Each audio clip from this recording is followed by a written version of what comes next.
esse tema, compromisso afetivo, ele é um capítulo do livro Vida e Sexo, do Espírito Emmanuel. Na história das Mil e Uma Noites, nós encontramos que um sultão, após se ver traído pela esposa que ele muito amava, resolveu então decapitá-la. E a partir daí, resolveu que iria casar-se novamente, mas que após a noite de núpcias, ele não gostaria mais de continuar com a sua nova esposa, para não ter a possibilidade de uma nova traição. Então, cada nova esposa dele era decapitada.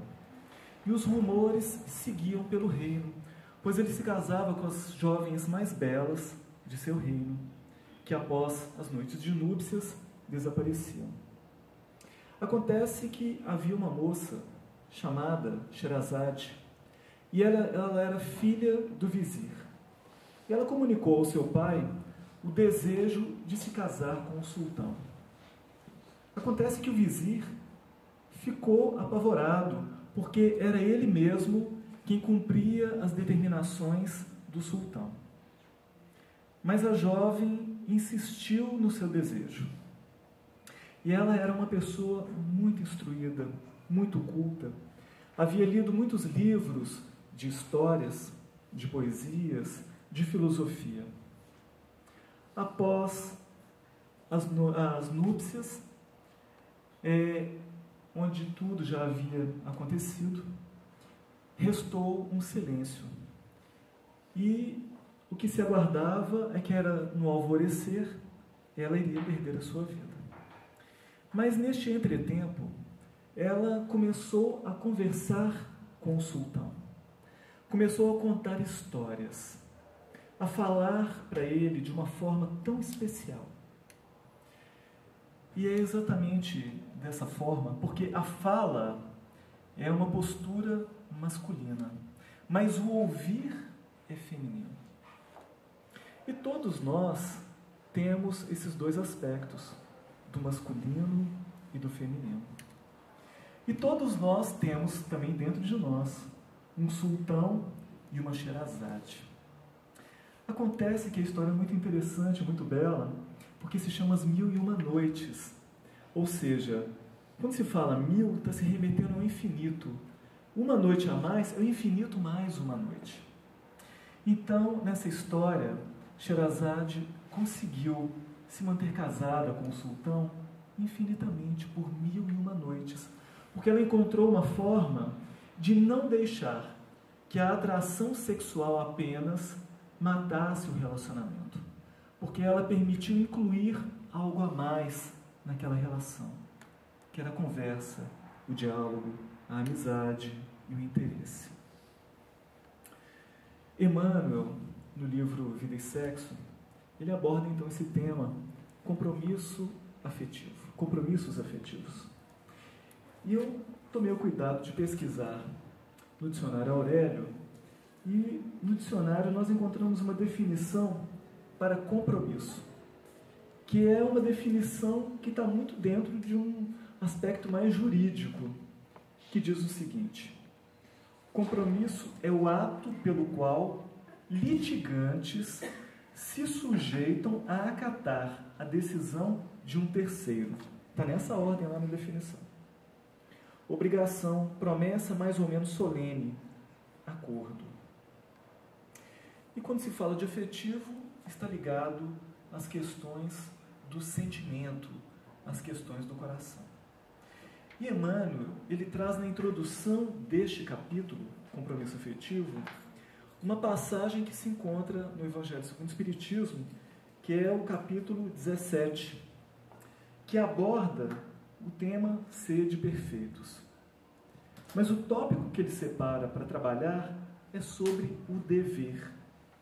Então, porque ele faz uma associação entre o dever, né, que quer dizer você fazer a coisa certa, né, existe uma história interessante que fala da questão das peneiras, né?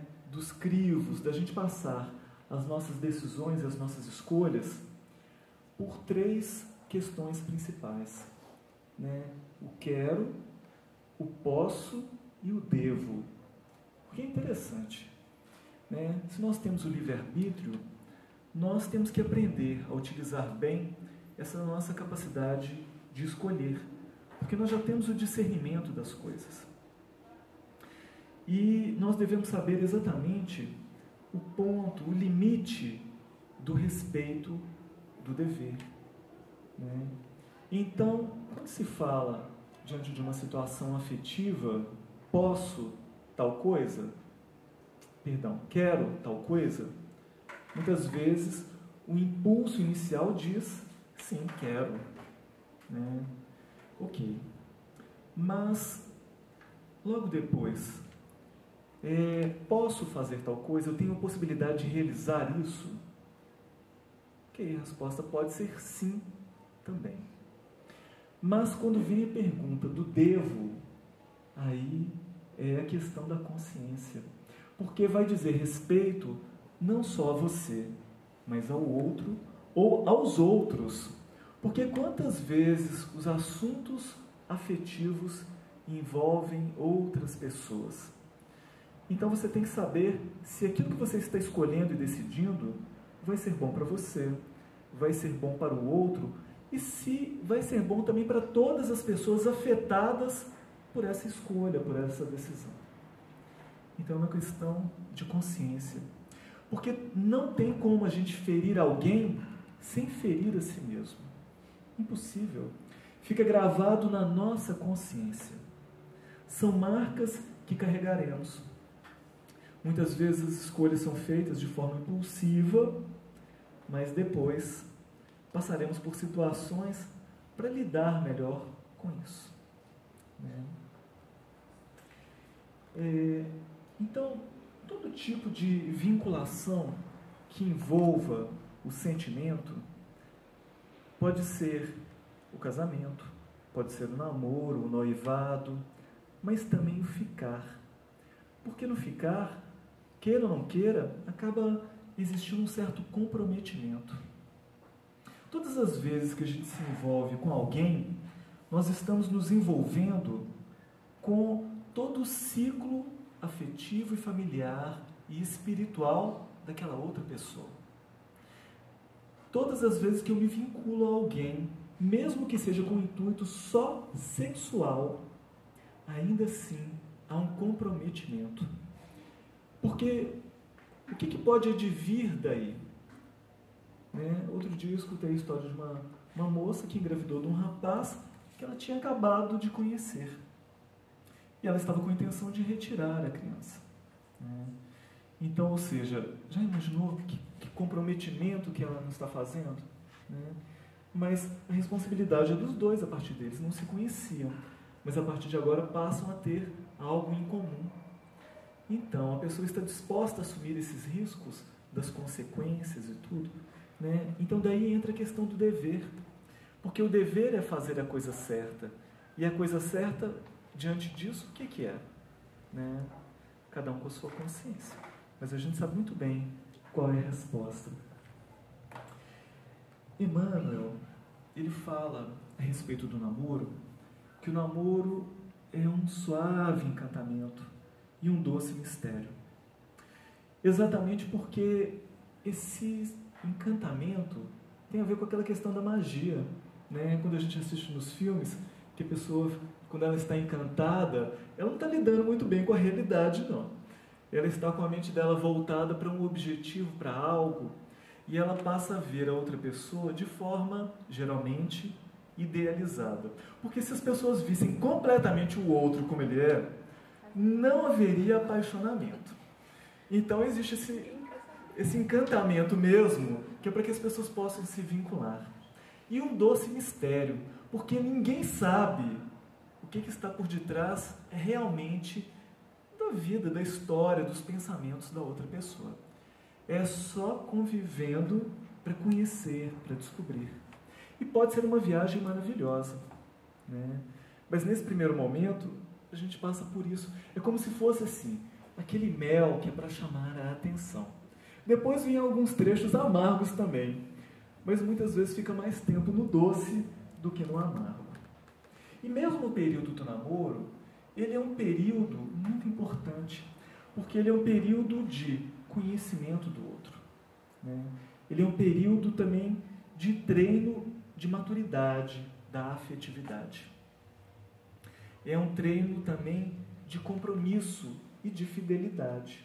Então é um período muito interessante, né? Para que a pessoa já possa ir exercitando aqueles valores que vão ser utilizados, ou que devam ser utilizados, né, se o namoro seguir adiante. Allan Kardec, ele nos trouxe de forma muito clara e didática que nós moramos aqui na Terra em um planeta de provas e expiações. Então, todos os nossos relacionamentos, na maioria das vezes, pelo menos, serão ou de provas ou de expiações. Porque quando a gente falou que ninguém fere o outro sem ferir a própria consciência, se a gente fez escolhas equivocadas no campo afetivo no passado, e Emmanuel fala que todos que estamos aqui, sem exceção, toda a humanidade traz questões ligadas à afetividade. Então, nós passaremos também por trechos que serão difíceis, o que é natural, né?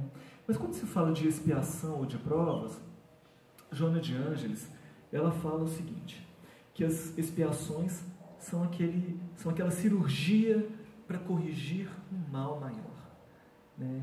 Então é uma intervenção mais drástica.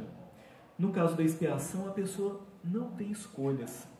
E muitas vezes nós ficamos sabendo de histórias, de relacionamentos, onde o outro passa por uma situação onde não tem escolha. É uma situação, às vezes, vexatória, coercitiva, abusiva, agressiva.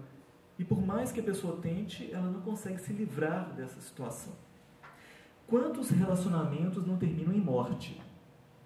Em agressões físicas, em humilhações? Então, ou seja, essa é uma situação expiatória, né? Mas o mais comum são as provacionais, porque as situações de prova, essas daí são boas. São aquelas propostas que nos são feitas, que se formos bem-sucedidos diante dessa proposta da vida, trazem uma promoção nossa, promoção moral, espiritual, intelectual. Mas no caso da expiação, se for bem vivida, faz com que a pessoa simplesmente volte ao ponto que ela estava antes da queda. Então ela só para uma retomada. Mas a provação não, ela serve para uma promoção nossa. Porque se formos bem-sucedidos, nos dá o aval de posteriormente passarmos por novas experiências, situações melhores, né? Aconteceu uma reunião no plano espiritual, uma reunião muito importante. Tão importante que houve a presença do próprio Cristo. E era para tratar dos aspectos afetivos da humanidade. E o próprio Jesus pediu para um daqueles espíritos mais eminentes que participavam daquela reunião, que ele fizesse uma pesquisa para saber como estava a humanidade em termos de afetividade. E esse espírito puro, superior, retornou da crosta, trazendo a seguinte informação: somente 5% da humanidade cumpre integralmente os seus deveres no campo afetivo. Jesus não ficou satisfeito. Ele pediu a um outro emissário que fizesse a mesma verificação. E ele voltou dizendo: Senhor, 95% estão em grandes dificuldades afetivas, graves compromissos. Diante disso, Jesus então resolveu enviar um e-mail para os 5% que agiam corretamente, para poder incentivar, estimular, diante de tantas dificuldades, para que eles continuassem agindo corretamente. Sabem o que ele escreveu nesse e-mail? Você sabe? Ninguém recebeu o e-mail, né? Francamente. Ah, não, no final ele pediu sigilo, então eu não vou poder contar. Você recebeu?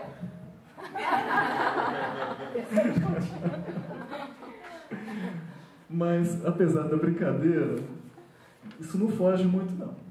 Porque a situação é séria. Às vezes a gente recebeu, só que esquecendo. Não dá para dar as palavras exatas. Então depois voltem e leiam direitinho o que estava escrito lá. Mas Emmanuel, ele diz o seguinte: o que faz com que duas almas se unam para um compromisso afetivo aqui na Terra? O que faz com que duas pessoas fiquem enamoradas uma da outra para poderem pensar na possibilidade de assumirem um compromisso? O que faz com que duas pessoas se vinculem? E Emmanuel colocou 5 tópicos principais, 5 pontos. Ele diz o seguinte: primeiro tópico, programação realizada no plano espiritual. Aqueles espíritos que têm condição fazem uma programação de reencarnarem juntos aqui na Terra. Né?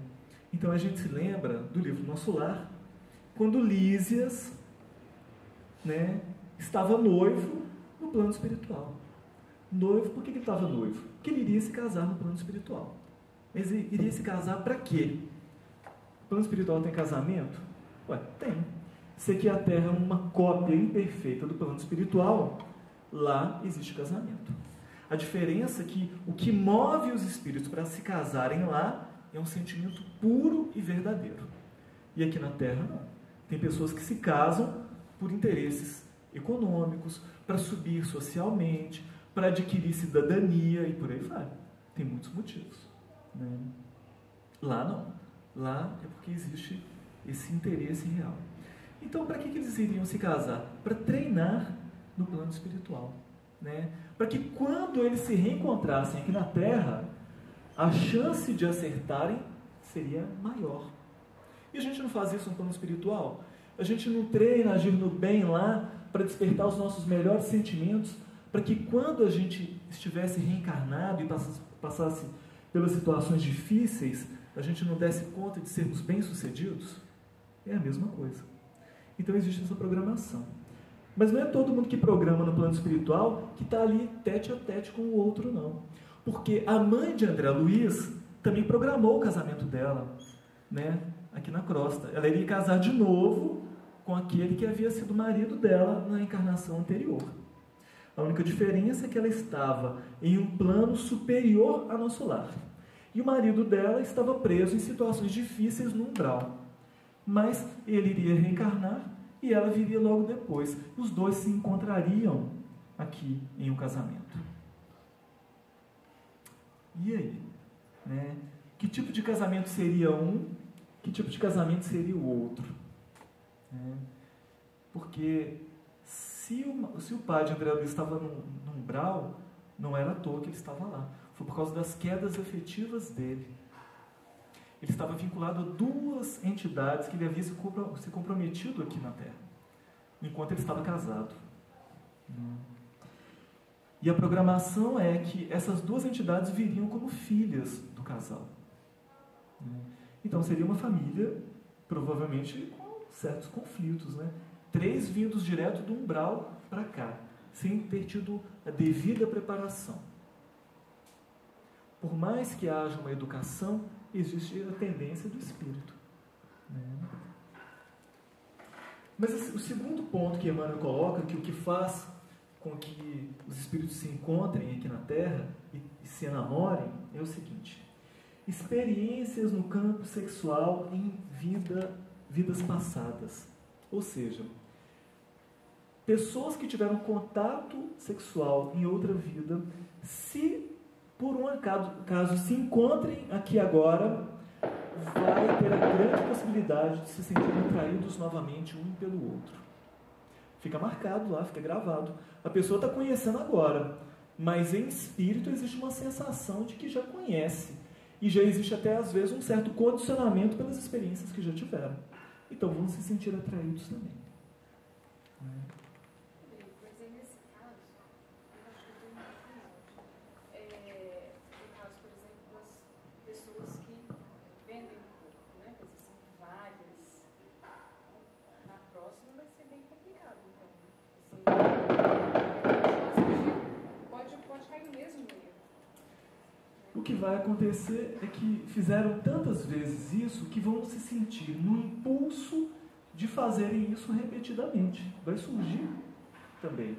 A menos que a tomada de consciência seja tão grande que às vezes a pessoa toma o compromisso no sentido oposto. Aquela pessoa que utilizou mal o seu livre-arbítrio, que abusou da afetividade, da sexualidade, muitas vezes, quando se encontra na erraticidade, no plano espiritual, entre uma encarnação e outra, a pessoa às vezes toma uma decisão tão rígida que ela escolhe levar uma vida onde ela não vai ter contato com ninguém. Sabe aquelas pessoas que são excessivamente tímidas, que parece que trazem um trauma, têm uma dificuldade muito grande de se relacionarem? Pois é. Muitas vezes, esse recalque que a pessoa traz foi por um abuso em uma existência anterior. Mas aí ela vem, faz uma terapia e às vezes consegue equilibrar. Mas será que nesse conseguir se libertar um pouquinho, ela não corre o risco de falhar de novo? Claro. Mas ele pode ir também com uma disfunção sexual com câncer no órgão genital também. Pode. Esse que é um dos casos que mais acontece. Também. Porque aquilo que a gente faz em termos físicos, de escolha, de sentimento, ficam as marcas no perispírito. E aí, então, quando a pessoa assume um novo corpo, essas marcas vão aparecer de alguma forma. Né? Assim, bem lembrado. Porque o perispírito já estava adoecido anteriormente.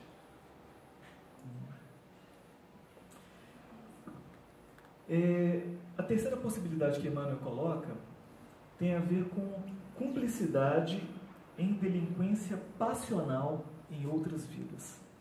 Ou seja, duas pessoas que participaram de um crime passional em outra existência. Vão se reencontrar. Crime passional, vocês sabem, né? Aqueles crimes de impulso, de paixão. Matou porque estava com ciúme, e por aí vai. Tudo nessa ordem, né? Casal que resolve matar a esposa ou o marido e por aí vai. Crimes passionais. Né? E depois, quando se reencontram, se sentem atraídos de novo para assumir um compromisso que eles deixaram lá atrás. E tudo.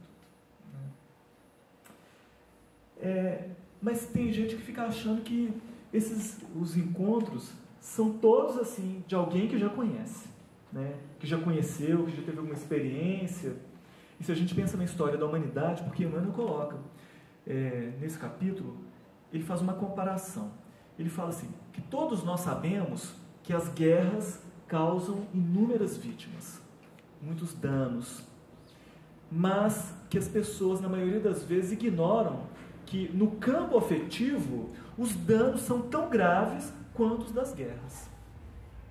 E que se, na atualidade, o campo jurídico dá conta de reconhecer de que aquele que lesa o patrimônio do outro necessita de uma punição, de uma corrigenda, no futuro vai ser descoberto que aquele que lesa o campo afetivo do outro, as leis divinas também tratam de buscar um equilíbrio daquilo que foi lesado.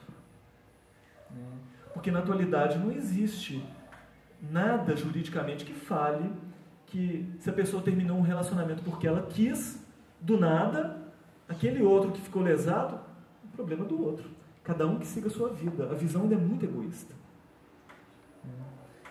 Então, na semana passada eu estava na oficina e eu estava lá conversando com o mecânico. De repente chegaram dois amigos desse rapaz que é mecânico. E aí o rapaz que é mecânico falou assim para um dos que chegou, falou assim, nossa, mas a sua namorada é uma pessoa muito bacana, muito interessante, muito sensível e tal. Aí ele, aquela lá eu já terminei. Estou com outra, agora o termo foi esse. Troquei ela por outra. Tirou o celular, falou assim, olha como é que essa daqui é mais bonita. Porque as pessoas fazem assim, né? Lidam com os relacionamentos como se fossem coisas. Trocam muito facilmente, né? Aí o outro que veio acompanhando falou assim, comigo o negócio é o seguinte, eu namorar com uma só é a mesma coisa de não ter nenhuma. Os dois são ruins, são pessoas assim terríveis. Gente, eles estão na média da nossa humanidade. A média lida dessa forma, né? Mas eles não têm essa consciência ainda de futuro, de que aquilo que se faz em relação ao sentimento do outro, depois é quando a pessoa reencarna e vem falar assim, não sei porquê todo homem que encontra vem trair do mesmo jeito.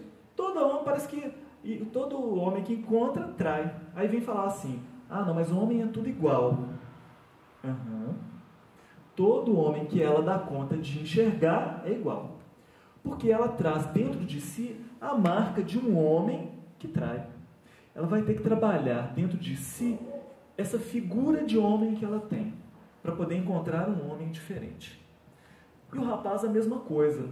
Poxa, mas toda vez que eu encontro uma garota, ela vem e abandona depois. Nenhuma fica. Porque ele carrega uma figura feminina, uma mulher dentro de si, de que não quer compromisso com ele. Gente, será que é por acaso que isso daí acontece? Né? Aí as pessoas trazem essas marcas afetivas durante muito tempo. Olha, esse tipo de situação tem a ver tanto com situações que a pessoa vivenciou agora, nessa existência, com o referencial do pai e da mãe, que são figuras que vão compor a constituição do que é ser um homem, do que é ser uma mulher. Mas também traz aquelas marcas conscienciais da criatura, que fazem com que, se a gente lesa, psiquicamente, inconscientemente, nós iremos buscar situações para que a gente possa expiar o nosso sentimento de culpa, que muitas vezes está inconsciente. Porque às vezes nós vamos encontrar pessoas que são fiéis, corretas, verdadeiras, idôneas, e no entanto encontram parceiros que não prestam. A pessoa é bacana, mas o outro não é. Como é que pode uma pessoa tão bacana que encontra pessoas que só pisam na bola? Ok, que bom que a pessoa está sendo bacana agora, porque ela já está semeando, né? Mas talvez ela precise trabalhar ainda essas questões interiores. E muitas vezes trazem ainda esses sentimentos de culpa de forma latente ou inconsciente que se manifestam nos encontros que a pessoa passa a ter. Mas então, o que eu estava dizendo? Que tem pessoas que acham que todos os encontros que se dão aqui são realizados por pessoas que já se conheciam antes, ou que foram programações do plano espiritual. Pois Emmanuel fala que não. Que também acontecem harmonizações inesperadas. Pessoas que acabaram de se conhecer nessa existência e que se sentiram atraídas uma pela outra. E dá certo. Porque as duas estão no mesmo patamar de entendimento, de busca, de maturidade. Então a coisa dá certo. É bom que aconteça assim, né? Senão ia ser uma falta de criatividade, né? Só encontrar com as mesmas pessoas de antes, né? Vai repetir assim lá longe. Não, tem novidade. Se Deus cria sempre coisas novas, é bom que a gente também faça isso, né? Porque tem gente que já fica fazendo programação, né? Não, na próxima encarnação eu quero vir com você de novo. Você não sabe, chega no plano espiritual, você vai descobrir que tem outra pessoa lá te esperando, e aí? Você vai se comprometer aqui assim, não, vamos ficar bem aqui agora, vai dar tudo certo, a gente vai dar conta, e tudo. Não vai se comprometer ainda, fazer um compromisso já para a próxima encarnação, você nem sabe da sua necessidade e nem da necessidade da outra pessoa. A não ser que ele desencarne, chegue lá e falar, consegui pelo menos suportar minha mulher. Aí você volta para ela para você aprender a amar. Exatamente. Se o sentimento foi de suporte, de suportar, então Deus não fez tudo o que podia. Mas a gente sabe que nas famílias espirituais que a gente compõe, os papéis se alternam. Então, às vezes, foi amante numa vida, na outra vida vai ser filho, na outra vai ser irmão, e por aí vai. E não causa constrangimento nenhum, porque no nosso mundo, a necessidade do esquecimento passa exatamente por isso, para que a gente dê conta de transformar os sentimentos. Lembra aqui da história do cúmplices de delinquência passional? Você já imaginou aquele amante com a mulher que mataram o marido e todo mundo tivesse consciência na hora que reencarna que esse marido vem como filho? Já pensou? Então não pode lembrar mesmo não. Se lembrar atualmente no nosso nível de desenvolvimento de consciência e moral, a gente não daria conta de lidar com isso não. Então esse esquecimento é uma bênção mesmo, porque aí passa a amar o filho independentemente de quem seja ele, porque o que importa é o sentimento de um espírito para o outro. Só que eu acho que a gente sente um pouquinho, né? Porque a gente fala, amamos todos iguais. Mas se você vai olhar no fundo... Não ama todo igual, não. Todo mundo sabe. Então, no fundo não é. Aí se você for olhando, dá para você ter uma ideia de quem foi o que... Porque os filhos também não amam os pais de forma igual. Amam o pai, amam a mãe, ok. Mas sempre vai ter uma afinidade a mais com um ou com o outro. Né? É natural que isso aconteça. Mas porque tem algumas situações que são mais explícitas mesmo. Às vezes a menina, ela rivaliza com a mãe para assumir o papel dela junto do pai. Aí a mãe vai ter que falar assim, olha minha filha, nessa existência eu sou a mulher e você então tome o seu lugar. Né? Então às vezes no casal, e às vezes o marido, o pai, fica meio constrangido sem saber o que fazer, fica lá meio que abobado, né, esperando as duas se resolverem lá. Mas com o filho também é a mesma coisa. Com o filho também acontece. Com o filho também. E olha que interessante. A quinta possibilidade que Emmanuel coloca para os encontros tem a ver com a influência espiritual de entidades que se corporificarão como filhos do casal. Ou seja, sabe aquela história de que os espíritos influem em nossa vida muito mais do que a gente imagina? Que de ordinário, né, são eles que nos comandam, nos dirigem. Então, muitas vezes, aqueles que virão como filhos chegam lá para o rapaz e falam assim, olha, presta atenção nessa moça porque ela é a mulher da sua vida. E ele que não estava nem prestando muita atenção, de repente, com essa intuição, essa influência, ele passa a observar mais. E com ela a mesma coisa, olha, presta atenção nesse rapaz porque ele é muito especial. E ela que não estava nem aí para ele, de repente, começa a ficar enamorada. Porque existe essa programação que foi feita anteriormente e esses espíritos vão ajudar a fazer cumprir a programação. Então, às vezes, tem relacionamentos que, aparentemente, os dois não tinham nada para se encontrarem e, de repente, tem uma situação lá que os dois se encontram e, olha, dá tudo certo. Então, muitas vezes, não foi por acaso, foi tudo programado.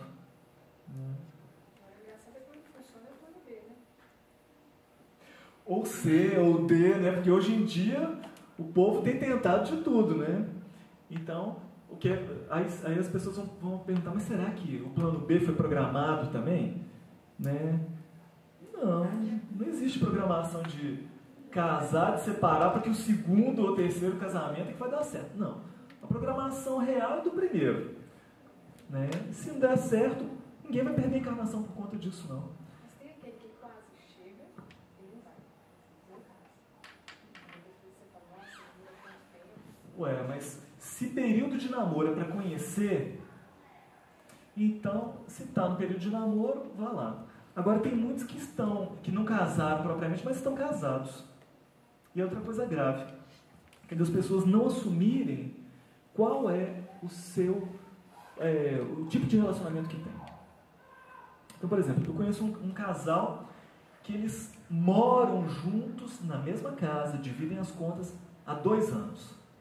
Mas se você pergunta um para o outro, eles falam que são namorados. Namorados, eu falei assim, vocês são namorados. Então ninguém contou para vocês que vocês estão casados, não. Eles ficam até constrangidos, parece que tem um peso falar que estão casados. Estão lá morando juntos, dividindo as contas e tudo há 2 anos. Mas isso é convenção, o importante é de se amar.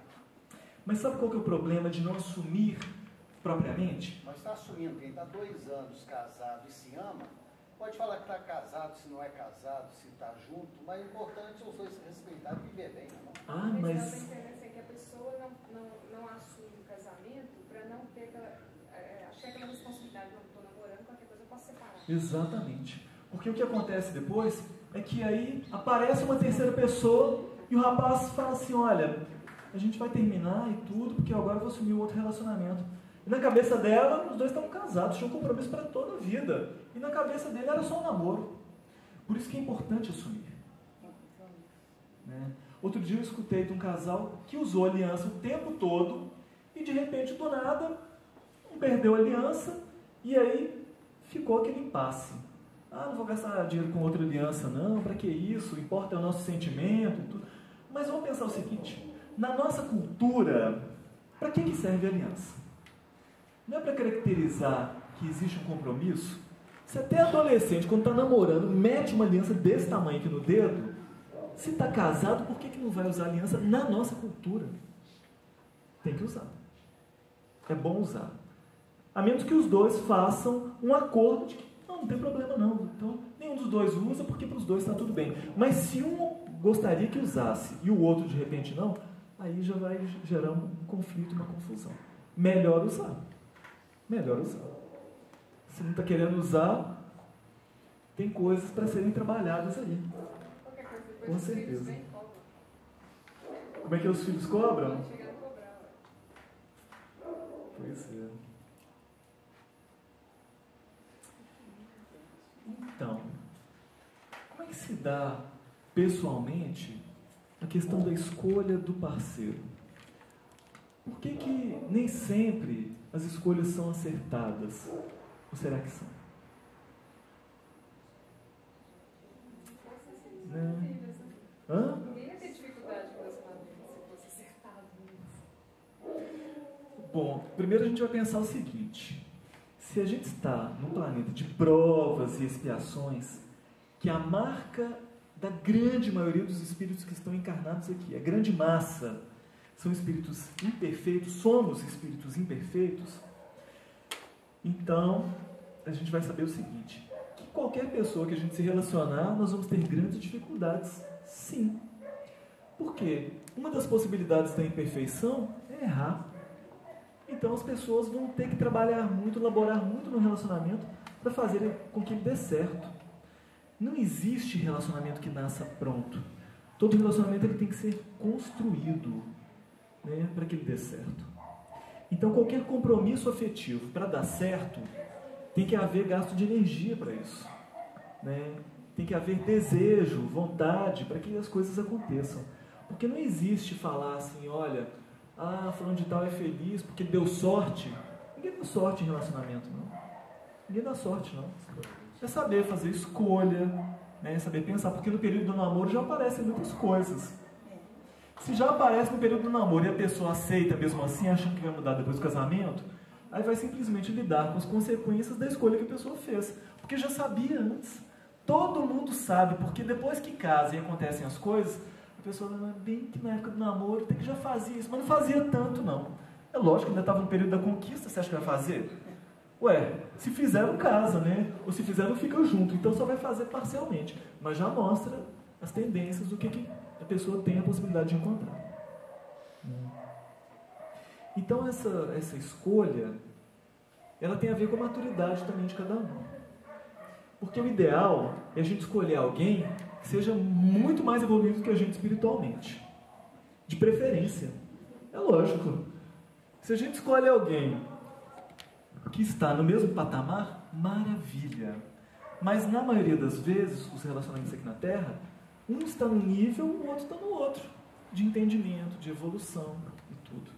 Aí é por isso que a gente vai dizer assim, quem que é responsável pela relação dar certo? Os dois, mas não em proporções iguais. Não em proporções iguais. Todo mundo vai falar assim, as pessoas vão falar na maioria das vezes, não, 50% para cada um, já que são dois. Mas não é assim que funciona. Né? aquele que tem maior desenvolvimento emocional e espiritual, esse é mais responsável. Ele é mais responsável porque aquele que é menos desenvolvido espiritualmente vai ter uma grande tendência de fazer aquele erro primordial, de dizer o outro é que é o culpado, o outro é que é o responsável. Mas aquele que já compreende mais sabe que os dois são responsáveis. E se os dois assumirem a parcela de responsabilidade, os dois podem fazer as coisas darem certo. Mas enquanto existe aquela tendência de projetar no outro as próprias dificuldades, porque depois que casa, o outro passa a funcionar como um grande espelho, né? De dificuldades, de alegrias, por aí vai. Mas as dificuldades vão aparecer na figura do outro.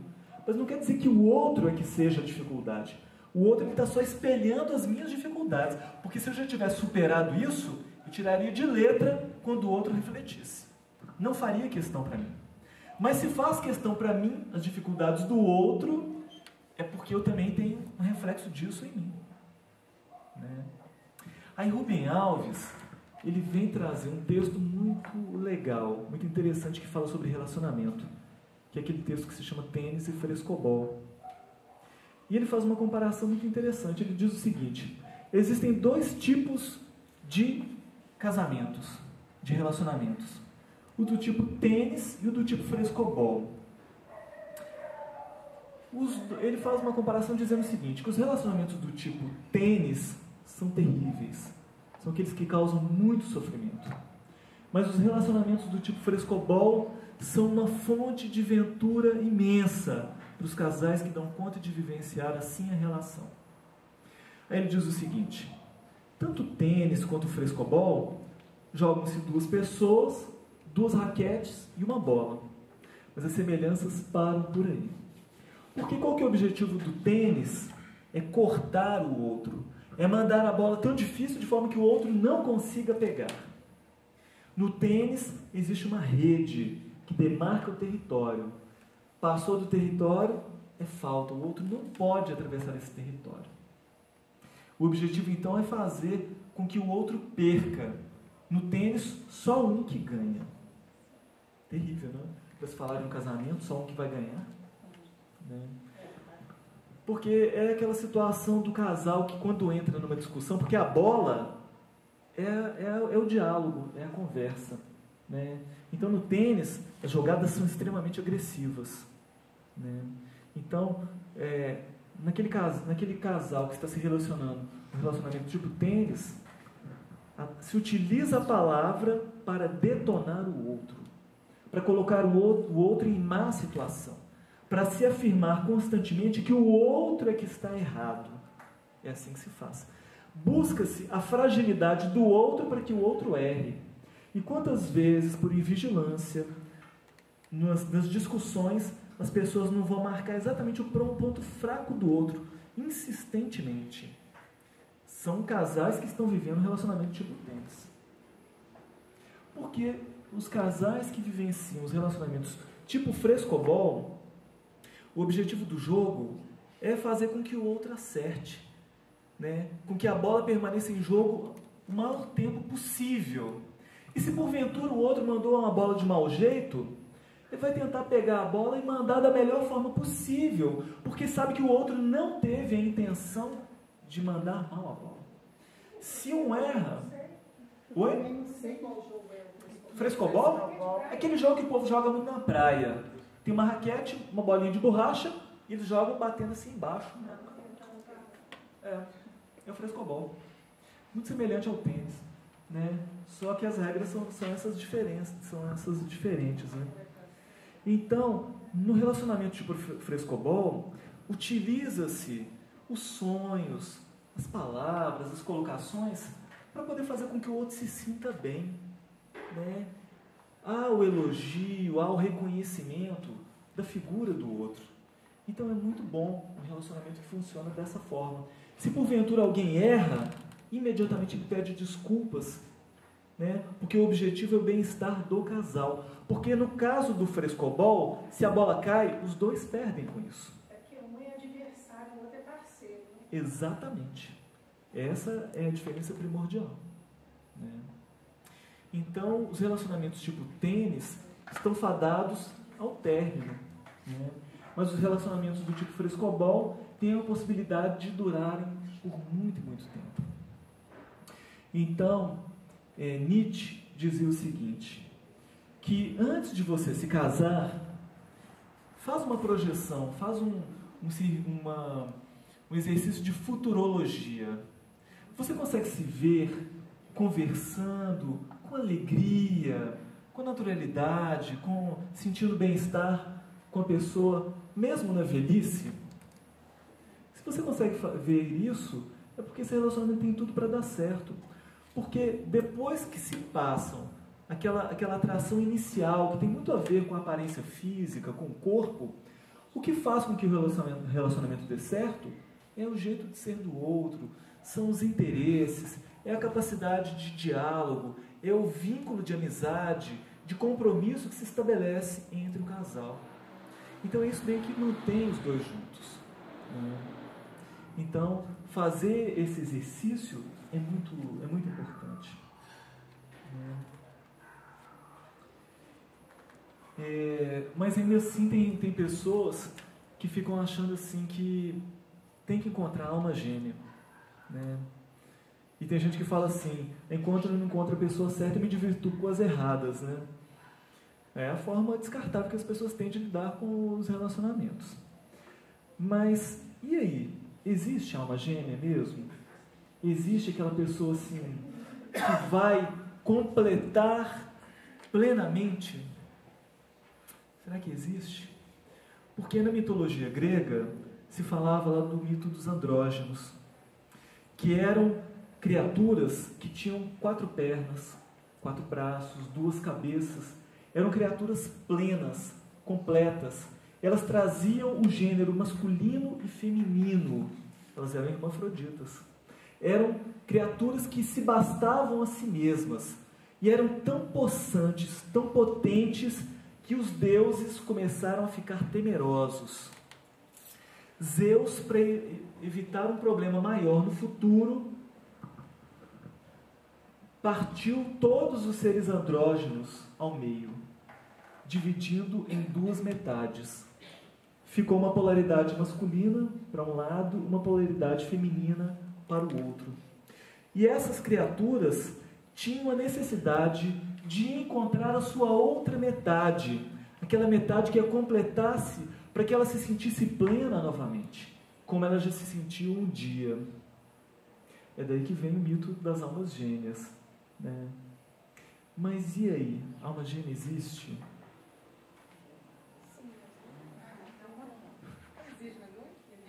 Existe, mas não aqui. Ué, você está escutando isso, né? Você acha que eu não estou olhando o relógio que eu sei a hora que ele sobe?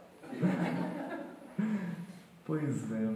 Mas é engraçado, porque quando perguntaram no Livro dos Espíritos se a alma gêmea existe, a resposta foi que o que existe é a união plena de todos os seres no futuro, quando nos tornarmos espíritos puros. Só que a partir daí vieram várias perguntas sobre almas gêmeas. É engraçado isso, né? Não existe, mas... Tá, já que não existe, mas... Foram colocando várias questões sobre alma gêmea. São várias as questões que são tratadas no Livro dos Espíritos. Mas não existe alma gêmea nesse sentido de completude. Alguém que vai ser tão parecido comigo em tudo. Gente, isso não vai existir, não. Mas quando perguntaram para o Emmanuel, a conversa foi outra. Tudo bem que depois ele teve que se retratar. Mas ele não disse o que ele tinha dito, não, viu? Ele disse meio que existe alma gêmea, sim, e que esses espíritos se buscam. Mas é porque é o seguinte, ele não teve tempo de se explicar depois. Senão ele iria falar assim, olha, você leu o livro Renúncia que eu escrevi? Lá fala da Alcione e do Pólux. A alma gêmea é o seguinte, a Alcione está lá em Sírios, é um espírito extremamente superior, não precisa sequer reencarnar aqui na Terra. O Pólux é um espírito que vem de queda em queda no campo afetivo, ainda está vinculado a essas dificuldades aqui no campo sexual afetivo aqui na Terra.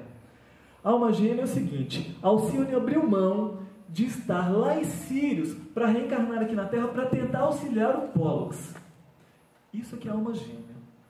Porque ela ama ele independentemente do estágio evolutivo dele. Nossa, isso aqui é amor, né? Porque o Pollux ama Alcione, vá lá, né? É um espírito digno de ser amado. Mas falando do Pollux, está caindo, está capengando no campo afetivo, é porque ama muito. Senão, ela já teria partido para outra. Com certeza lá em Sirius teriam outros mais interessantes. Mas ela está de olho no Pollux que estava aqui na Terra. Então é isso, né? Os dois se reencontraram aqui. A Alcione deu conta do recado. De novo, ela teve uma reencarnação bem sucedida. E o Pollux, de novo, tropeçou e caiu de novo no campo afetivo sexual. Mas são almas gêmeas nesse sentido de vínculo afetivo, espiritual. Porque se você acha sua alma gêmea aqui, quando você acha uma alma gêmea, é porque você já está na perfeição. Como você reencarna com casamentos de diferentes pessoas. Se você já encontrou a sua alma gêmea. Acho que é como você falou, é crescimento espiritual. Todos nós somos irmãos. Você pai, você mãe, você filho. Sabe? E cada vez que eu reencarno, estou com uma situação diferente. É porque aqui, a nossa visão humana, enquanto encarnados, ela geralmente é muito limitada. E aqui seria inconcebível a gente pensar a pessoa que a gente ama casando com outra pessoa. Assim, mas de jeito nenhum, eu não admito isso. Mas quando a gente está no plano espiritual e a gente sabe das necessidades de cada um, assim, olha, vai com Deus, vai dar tudo certo, casa para lá, que eu não quero te encontrar nessa encarnação, não, eu vou estar aqui te esperando. É assim que acontece, né? Mas não quer dizer que todas as almas gêmeas vão só ficar um lá no plano espiritual, outro aqui não. Às vezes os dois se encontram aqui. E não quer dizer que os dois vão ser perfeitos, plenos. Um pensou, o outro captou exatamente o que queria. Não, tem que falar o que está querendo, viu? Tem que comunicar. Senão tem gente que fica achando assim, não, a alma gêmea é assim, ó. Eu pensei, o outro vai realizar o desejo. Não, esse daí é o gêmeo da lâmpada.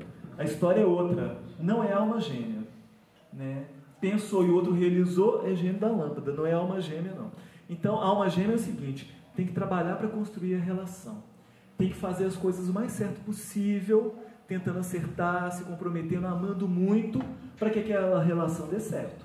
Isso é relação de que alma gêmea dentro das nossas limitações. Não no sentido de plenitude em tudo. Não no sentido de que vai haver um encaixe perfeito. Não. As almas gêmeas são assim. Uma é metade pera, outra é metade maçã. Né? Mas quando se encontram, é uma coisa que pode dar certo. Então é isso, um relacionamento que pode ser bom dentro disso. Do amor da Alcione por ele, foge a nossa compreensão de amor hoje aqui, né? Um amor muito mais transcendente do que o que a gente possa conhecer ainda. Não? Sim, com certeza. À medida que a gente vai evoluindo, nós vamos descobrindo novas gradações em termos de amor. Porque existem espíritos reencarnados aqui na Terra que lidam com a questão do sexo como se o sexo somente fosse o amor. Tem espíritos que estão reencarnados aqui na Terra que lidam com aquela atração que aparece, que é o apaixonamento, que na verdade podemos chamar de Eros, como se Eros fosse o amor. E não é. O amor é um outro sentimento. Então, Eros é para servir de ponte entre o sexo e o amor. Se o amor não aparecer, Eros com o tempo vai desaparecer. Né? Que é aquele apaixonamento, aquela vontade de estar junto da pessoa amada. Né? Quando a pessoa se vê tocada por Eros, é aquela pessoa que fica extremamente criativa. Aí a pessoa tem ideias interessantes para escrever bilhetes, fazer poesia, música, faz vídeo, não sei o quê. Está apaixonado. Né? Aí depois de um tempo a criatividade vai diminuindo. Né? O que não pode é deixar isso acontecer, porque Eros deve estar presente independentemente do tempo. O que faz com que Eros vá se perdendo é achar que já conhece a outra pessoa. A partir do momento que a pessoa acha que já conhece o outro, aí Eros começa a desaparecer. Vamos pensar o seguinte: as pessoas não são coisas. Nós passamos por experiências. Cada dia nós estamos diferentes. Como é que a gente pode ter a pretensão de achar que já conhece o outro plenamente, sendo que o outro está em plena transformação o tempo todo? assim como eu também estou. Então, a gente tem que ter essa boa vontade de a cada dia tentar descobrir nuances novos da outra pessoa. E eu também me mostrar para a outra pessoa. Quando o relacionamento é feito por pessoas que estão no mesmo nível de maturidade espiritual, é muito bom, porque os dois podem se desvelar. Mas quando não é assim, às vezes o outro não dá conta de escutar determinadas coisas. E aí o relacionamento pode sofrer por conta disso. Aí de repente o outro só vai dizer o que o outro dá conta de escutar. Aí o relacionamento vai ser um relacionamento assim que não vai ser pleno nesse sentido de potencialidade de crescimento. Vai ser pleno no sentido de exercício de amar, no exercício de fidelizar e por aí vai. Né? Mas vocês sabem qual é o significado espiritual do casamento?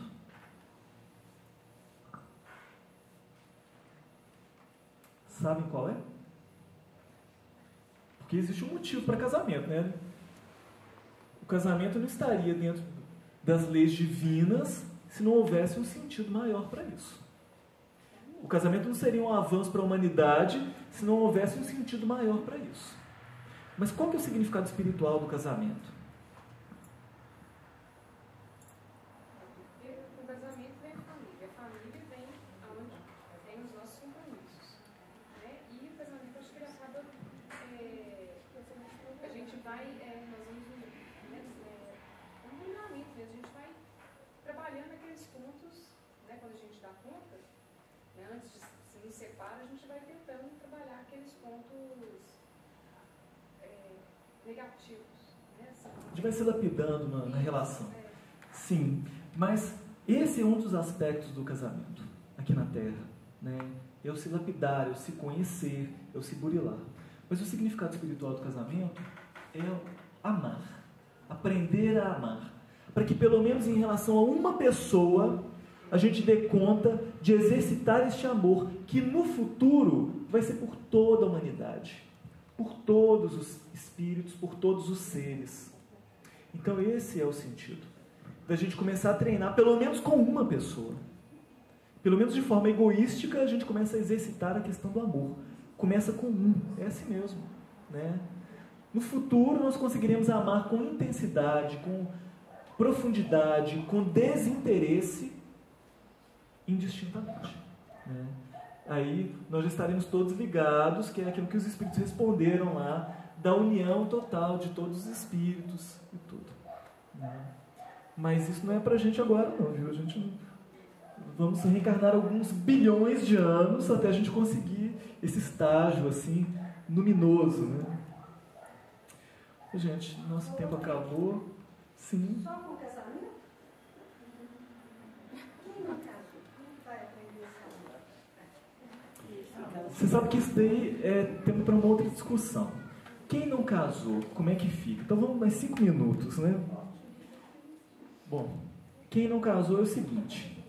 Tem muitas pessoas que dizem que, olha, eu não vou me casar porque eu quero me dedicar às tarefas espirituais, a uma vida mais espiritualizada. Né? Eu quero me dedicar às tarefas, eu quero me dedicar à creche, cada um com seus ideais.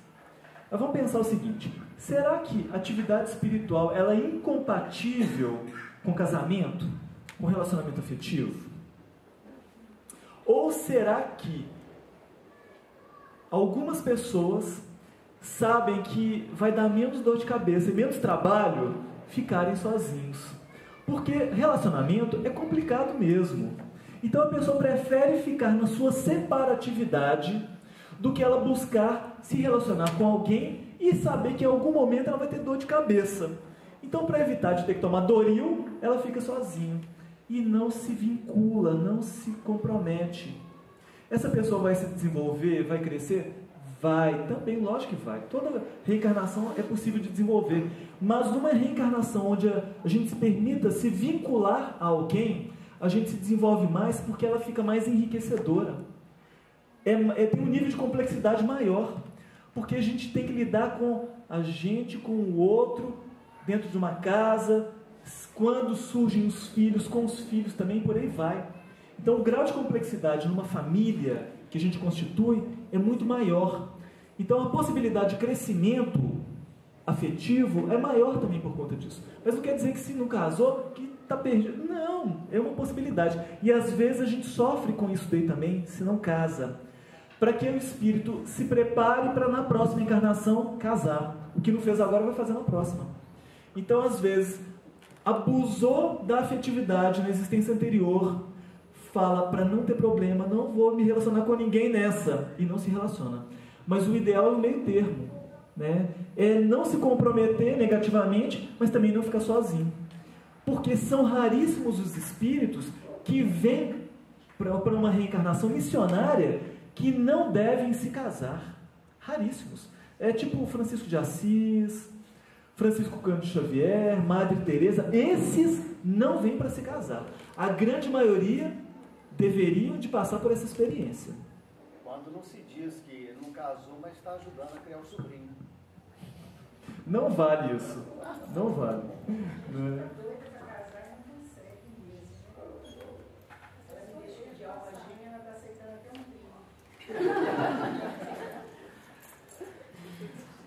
Gente, vamos nos concentrar, fazendo a nossa prece, para a gente poder